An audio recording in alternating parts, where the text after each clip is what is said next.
അപ്പം സഫു ഞങ്ങൾക്കൊരു കുട്ടി ഉണ്ടാകാൻ പോവാണ്. ഏകദേശം ഒരു 5 months ആയി. ഇതുവരെ നമ്മളത് പബ്ലിഷ് ചെയ്തിട്ടില്ല. അപ്പം ഇൻഷാ അല്ലാ നമ്മളെ ഒരു സന്തോഷമായിട്ടുള്ളൊരു കാര്യമാണ്. ഞാൻ പിന്നെ കഴിഞ്ഞ നമ്മൾ ചാനൽ വ്ലോഗിലൊക്കെ പറഞ്ഞിട്ടുണ്ട് ഒരു സർപ്രൈസ് കാര്യമുണ്ട് എന്നുള്ളത്. അതാ ഇത് മാത്രമാണ്. 5 months ആയി. മാഷാ അല്ലാ നല്ല ഹാപ്പി ആയി പോകുന്നു അല്ലേ. അത് ഇങ്ങനെ പറഞ്ഞറിയിക്കാൻ കഴിയില്ല അത്രത്തോളം. കാരണം എന്താ പറഞ്ഞെങ്കിൽ നല്ല ഒരു ഹാപ്പിനെസ് ഉണ്ട്. ഇങ്ങനെ കണക്കൂട്ടി പറയാനൊന്നും കഴിയില്ല, അത്രത്തോളം ഉണ്ട്.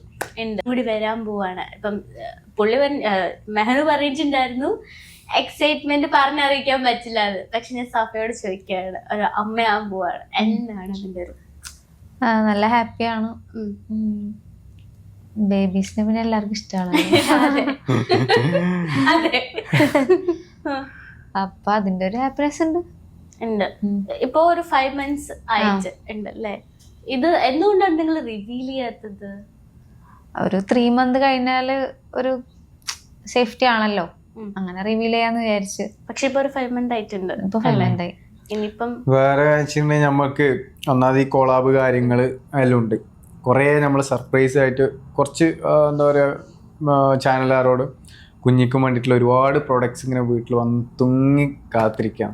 അതിൻ്റെ ഒക്കെ നമുക്ക് എന്തായാലും ആ സാധനങ്ങളൊക്കെ വന്ന് അത് ഒരു കണ്ടന്റ് ആക്കി വീഡിയോ ആക്കിയിട്ട് സർപ്രൈസ് എല്ലാം പൊളിക്കാന്ന് വിചാരിച്ചു. അത് മാത്രല്ല സോഷ്യൽ മീഡിയ അടക്കി ഭരിച്ച 2 താരങ്ങളായിരുന്നു റിഫയും അതുപോലെ തന്നെ മെഹനാസും.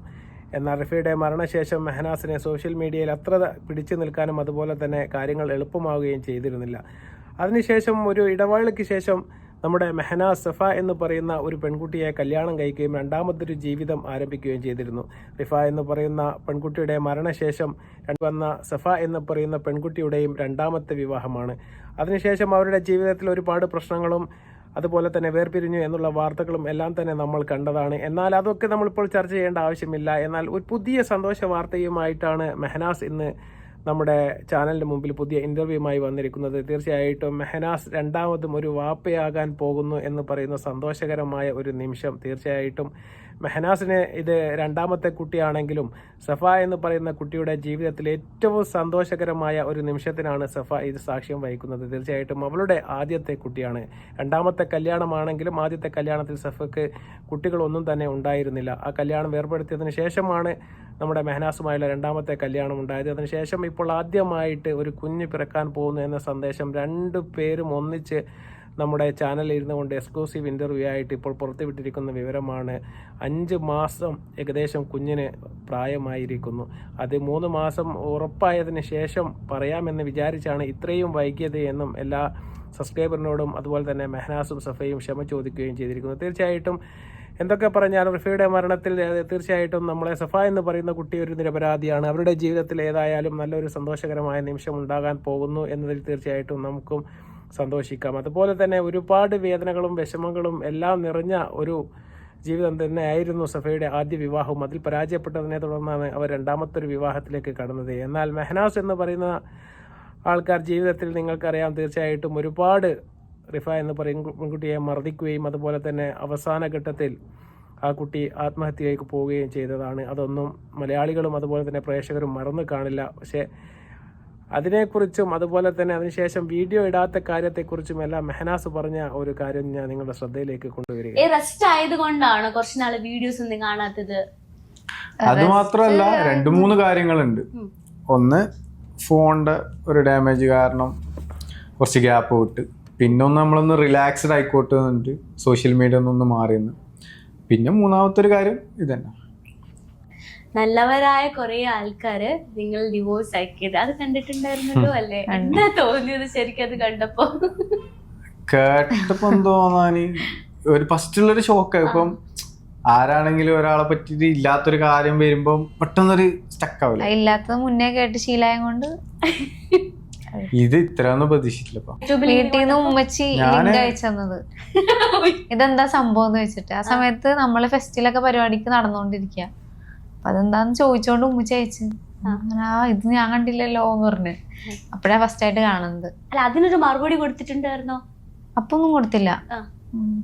അല്ല, ഇപ്പം അല്ല നിങ്ങൾ ഇപ്പൊ ഓൾറെഡി നിങ്ങൾ ഓൾറെഡി വീണ്ടും റീസ്റ്റാർട്ട് ചെയ്തല്ലോ, അപ്പൊ അതിനൊരു മറുപടി എന്താ കൊടുത്തത് ശരിക്കും? അത് ഞാൻ കറക്റ്റ് ആ സ്റ്റോറിന്റെ ഡീറ്റെയിൽസ് ഒക്കെ പറഞ്ഞ് ആ സ്റ്റോറി എടുത്ത് കാണിച്ചിട്ട് തന്നെ ഞാനൊരു വീഡിയോ ചെയ്തിട്ടുണ്ട്. അത് സംഭവം ന്യൂസ് പറഞ്ഞത് ഞാൻ ഉറപ്പിച്ച് പറഞ്ഞ് ഞാൻ അവളെ ഒഴിവാക്കി. അപ്പോഴത്തേക്ക് ബാക്കി എരിവും പുളിയെല്ലാം കൂട്ടുന്നില്ല, സ്വാഭാവികം. അങ്ങനെ ഒരാള് കുറച്ച് കൂട്ടുമ്പോഴത്തേക്ക് മറ്റോൻ അതിന്റെ കുറച്ചും കൂടെ കൂട്ടി, അങ്ങനെ കൂട്ടി സംഭവം കുറെ ആൾക്കാർ എത്തിയിട്ട് ഒരുപാട് കൂട്ടി. അങ്ങനെയാണ് നമ്മളിങ്ങനെ പിന്നെയും വൈറലായിരിക്കുന്നത്. എയർലാവാൻ വേണ്ടി മാത്രമുള്ളൊരു ജീവിതം നിങ്ങൾ കേട്ട് കാണും. വളരെ സത്യസന്ധമായി എങ്ങനെ കള്ളത്തരം പറയാം എന്നതിൽ വിദഗ്ധനാണ് നമ്മുടെ മെഹനാസ്. മെഹനാസ് പറയുന്നുണ്ട്, എന്തുകൊണ്ടാണ് സോഷ്യൽ മീഡിയയിൽ നിന്നൊരു ഇടവേള എടുത്തത് എന്ന് മെഹനാസിനോട് ചോദിക്കും. മെഹനാസ് പറയുന്നു, ഒന്ന് അവരുടെ മൊബൈൽ കേടായിപ്പോയി, അതുകൊണ്ട്. രണ്ടാമത്തെ കാരണം മെഹനാസ് പറയുന്നത്, ഒന്ന് ഫ്രീ ആവാൻ വേണ്ടി സോഷ്യൽ മീഡിയയിൽ നിന്ന് ഒന്ന് റെസ്റ്റ് എടുക്കാൻ വേണ്ടിയിട്ട് ഒന്ന് ഒഴിഞ്ഞു നിന്നത് തന്നെയാണ് എന്ന് പറയുന്നത്. രണ്ടാമത്തേത് ഈ കുട്ടിയുടെ പ്രഗ്നൻസിയുമായി ബന്ധപ്പെട്ട കാര്യങ്ങൾ കൊണ്ടാണ് ലീവ് എടുത്തതെന്ന് പറയുന്നുണ്ട്. ഒന്നാമത്തെ കാര്യം പച്ചക്കള്ളമാണ് എന്ന് തീർച്ചയായിട്ടും കേൾക്കുന്ന എല്ലാവർക്കും മനസ്സിലാകും. എല്ലാവരുടെ ഫോണും ഒരുമിച്ച് കേടായിപ്പോയി എന്നും ഒരു ഫോണ് കേടായിട്ട് അത് നന്നാക്കാൻ മെഹനാസിനെ കൊണ്ടായില്ല എന്നൊക്കെ പറഞ്ഞാൽ അത് വിശ്വസിക്കാൻ മാത്രം മണ്ടന്മാരല്ല മലയാളികൾ എന്ന് കൂടി മെഹനാസ് മനസ്സിലാക്കണം. അതുപോലെ തന്നെ രണ്ടാമത്തെ കാര്യം എന്ന് പറയുന്നത്, ഇവർ ഡിവൈസായി എന്നൊരു വാർത്ത സോഷ്യൽ മീഡിയയിൽ വന്നതിനെക്കുറിച്ച് ചോദിക്കുമ്പോൾ മെഹനാസ് പറയുന്നു, ഞാനത് കേട്ടപ്പോൾ ഞെട്ടിപ്പോയി. എന്നാൽ സഫ പറയുന്നുണ്ട്, ഞാനത് കേട്ടപ്പോൾ ഞെട്ടിയതൊന്നുമില്ല, കാരണം ഇതൊക്കെ കേട്ട് എനിക്ക് ശീലമായിപ്പോയി. എന്നാൽ എല്ലാ കാര്യങ്ങളും സഫയെ പറഞ്ഞ് മെഹനാസ് മനസ്സിലാക്കിയിട്ടുണ്ട് എന്നാണ് നമുക്ക് മനസ്സിലാക്കാൻ വേണ്ടി സാധിക്കുന്നത്. ഈ ഒരു കാര്യങ്ങൾ സോഷ്യൽ മീഡിയ എങ്ങനെ ആഘോഷിച്ചു എന്നാണ് മെഹനാസ് പറയുന്നത്. തീർച്ചയായിട്ടും മെഹനാസിൻ്റെ ജീവിതത്തിൽ ഉണ്ടായ പ്രശ്നങ്ങൾ കാരണം ആ കുട്ടി വീട്ടിൽ നിന്ന് ഇറങ്ങിപ്പോവുകയും മെഹനാസിനെ മർദ്ദനത്തിന് ഇരയായി എന്നിവരെ സോഷ്യൽ മീഡിയയിൽ ഏറ്റവും കൂടുതൽ ഈ മെഹനാസ് റിഫ കേസിൽ ബന്ധപ്പെട്ട കാര്യങ്ങൾക്ക് ഏറ്റവും കൂടുതൽ മുൻപന്തിയിൽ നിന്നത് നമ്മുടെ ഖാദർ കരിപ്പൊടി എന്ന് പറയുന്ന ഒരു യൂട്യൂബ് ചാനലിൻ്റെ ഉടമയാണ്. അദ്ദേഹത്തിൻ്റെ ചാനൽ തന്നെ റിവീൽ ചെയ്ത ഒരു കാര്യമാണ്, ഇവർ തമ്മിൽ അടിച്ച് പിരിഞ്ഞ് ഇവർ വീട്ടിലേക്ക് പോയി എന്നുള്ള കാര്യം വാർത്ത സഹിതം അവർ പുറത്തുവിട്ടതാണ്. അങ്ങനെ ഒരു വാർത്ത ഇല്ലായിരുന്നു എങ്കിൽ തീർച്ചയായിട്ടും മെഹനാസിന് കേസ് കൊടുക്കാൻ സാധിക്കുന്നത്. എന്തുകൊണ്ട് മെഹനാസ് അതൊന്നും ചെയ്തില്ല, എന്തുകൊണ്ടാണ് ഇപ്പോൾ ഇങ്ങനെ പറയുന്നത് നമ്മൾ തീർച്ചയായിട്ടും ചിന്തിക്കേണ്ടതായിട്ടുണ്ട്. മെഹനാസ് അങ്ങനെ പറയുകയും അതുപോലെ മെഹനാസ് അവരുടെ ഇൻസ്റ്റഗ്രാം സ്റ്റോറിയിൽ തന്നെ വന്നിട്ട് ഒരു സ്റ്റോറി ഇടുകയും ചെയ്യുന്നു, we are separated, no more question എന്ന് പറഞ്ഞുകൊണ്ട് നിങ്ങൾക്ക് സൈഡിൽ കാണാം. തീർച്ചയായിട്ടും അത് മെഹനാസ് ഇട്ട സ്റ്റോറിയാണ്, മെഹനാസിൻ്റെ ചാനൽ മെഹനാസ് ഇട്ട സ്റ്റോറിയാണ് അത്. അതിനുശേഷം മെഹനാസ് പറയുകയാണ്, ഞാൻ എൻ്റെ മോനുമായിട്ടാണ് അത് ഉദ്ദേശിച്ചത് എന്നൊക്കെ പറഞ്ഞ് മലയാളികളെ കളിപ്പിക്കാൻ വേണ്ടി നോക്കുന്നത് നമ്മൾ ഒരുപാട് കണ്ടതാണ്. ഈ കള്ളത്തരമൊക്കെ മെഹനാസ് പണ്ടും ഇറക്കിയ ഒരുപാട് പഴയ വീഞ്ഞാണ് എന്ന്, ഒരുപാട് പഴയ ചില ട്രിക്സുകളാണ് എന്ന് മെഹനാസ് മനസ്സിലാക്കണം. തീർച്ചയായിട്ടും ഇങ്ങനെയൊന്നും ആൾക്കാരെ പറ്റിക്കാൻ വേണ്ടി പറ്റുകയില്ല. ആ ഒരു കാര്യം ഖാദർ കരിപ്പൊടി അദ്ദേഹത്തിൻ്റെ ചാനലിൽ റിവീൽ ചെയ്ത ഒരു വീഡിയോ നിങ്ങൾക്ക് ഞാൻ കാണിച്ചു തരാം. അതായത് ഈ രണ്ടാമത് റിഫ കഴിഞ്ഞിട്ട് രണ്ടാമത് മെഹനാസിന്റെ അരികിലേക്ക് എത്തിയ ഈ പെൺകുട്ടിയും മെഹനാസിന്റെ അതിക്രമത്തിന് ഇരയാക്കപ്പെട്ടു എന്നുള്ളതാണ് അറിയാൻ വേണ്ടി സാധിച്ചിട്ടുള്ളത്. അതായത് രാത്രിയിൽ റൂമിൽ വെച്ച് മർദ്ദിച്ചിട്ടുണ്ട് എന്നുള്ളതാണ് എനിക്ക് ലഭിച്ച ഒരു വിവരം.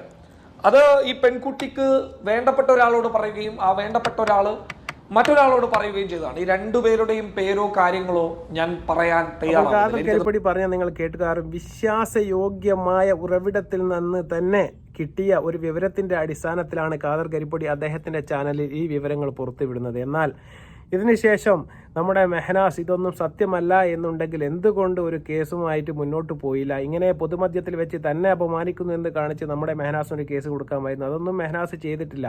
മെഹനാസ് എന്താ ചെയ്തത്, ഇൻസ്റ്റാഗ്രാമിൽ ഒരു സ്റ്റോറി ഇടുകയാണ്, ഞങ്ങൾ പിരിഞ്ഞിരിക്കുന്നു, അതിനെക്കുറിച്ച് ആരും ഇങ്ങോട്ടൊരു ചോദ്യവുമായി വരണ്ട എന്നുള്ള ഒരു ധാർഷ്ട്യത്തിലാണ് അദ്ദേഹം അങ്ങനെ ഒരു സ്റ്റോറി ഇട്ടത്. അതിനുശേഷം ഒരുപാട് കഴിഞ്ഞതിന് ശേഷം അദ്ദേഹത്തിൻ്റെ അനുജനാണ് ആ സ്റ്റോറി അതിൽ നിന്നും ഡിലീറ്റ് ആക്കി കളഞ്ഞത്. ഇതൊക്കെ കഴിഞ്ഞുകൊണ്ട് ഇതെല്ലാം കണ്ട് മെഹനാസ് പറയുന്നതെല്ലാം നമ്മളങ്ങ് വീങ്ങിക്കൊള്ളണം എന്നൊക്കെ പറയുന്നത് തീർച്ചയായിട്ടും അത്യന്തം മോശകരമായ ഒരു കാര്യം തന്നെയാണ്. മെഹനാസ് പറയുന്ന കാര്യങ്ങൾ അത്രത്ത് വിശ്വാസയോഗ്യമല്ല. കാരണം റിഫ എന്ന് പറയുന്ന പെൺകുട്ടി ഒരുപാട് മർദ്ദനങ്ങൾക്ക് ഇരയായി മരിച്ചതാണ് എന്നതിന് പച്ച പോലത്തെ തെളിവുകൾ ഇന്ന് സോഷ്യൽ മീഡിയയിൽ കിടക്കുന്നുണ്ട്. ഒരുപാട് വോയിസ് മെസ്സേജുകൾ, ഒരുപാട് സുഹൃത്തുക്കൾക്ക് അയച്ച മെസ്സേജുകൾ എല്ലാം തന്നെ ഇന്ന് ജീവിച്ചിരിക്കുന്ന തെളിവുകളായിട്ട് ഇന്ന് സോഷ്യൽ മീഡിയയിൽ കിടക്കുകയാണ്. തീർച്ചയായിട്ടും സഫ എന്ന് പറയുന്ന പെൺകുട്ടി വല്ലപ്പോഴും ചാനലുകൾ കാണുന്ന സമയത്ത് ഈ കുട്ടി അയച്ച മെസ്സേജുകൾ കൂടി ഒന്ന് കേൾക്കുന്നത് നല്ലതാണ് എന്നാണ് നമുക്ക് പറയാനുള്ളത്. കാരണം ഇതെല്ലാം പച്ചക്കള്ളമാണ്. മെഹനാസ് പറയുന്നതാണ് സത്യം എന്ന് പറയുന്ന സഫ തീർച്ചയായിട്ടും ഈ കുട്ടി മരിക്കുന്നതിന് മുമ്പ് അവരുടെ ഉമ്മാക്കും അവരുടെ അനുജനും അതുപോലെ തന്നെ സുഹൃത്തുക്കൾക്കും എല്ലാം അയച്ച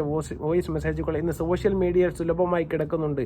ഇതിൻ്റെ ഒറിജിനാലിറ്റി എല്ലാം തീർച്ചയായിട്ടും ഇപ്പോഴും പരിശോധിച്ചാൽ തെളിയിക്കപ്പെടാവുന്നതാണ്. അതെല്ലാം പോയി ഒന്ന് പരിശോധിക്കണമെന്നാണ് നമുക്ക് സഫയോട് പറയാനുള്ളത്.